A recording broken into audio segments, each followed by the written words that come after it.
Thorium. இந்த element நம்ம world ஃபுல்லாகவே இருக்குது. அதுலேயும் 36% ஆஃப் தோரியம் வந்து பார்த்திங்கன்னா நம்ம இந்தியா கிட்ட தான் இருக்குது. அப்படி இருக்கும்போது இந்தியா ஏன் அதை ஃபுல்லாக யூஸ் பண்ணலை? First, what is thorium?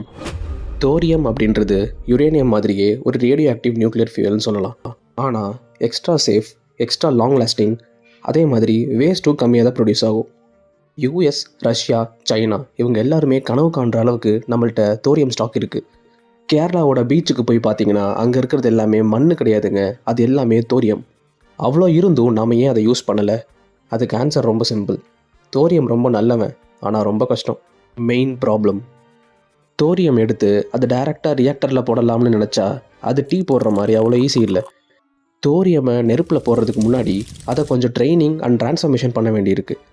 அதாவது தோரியம் 232 அப்படிங்கிற எலமெண்ட்டை யுரேனியம் 233 அப்படிங்கிற எலமெண்ட்டாக மாற்றணும். அது ஏன் நம்ம அப்படி பண்ணணும் அப்படின்னு தெரிஞ்சுக்கணுன்னா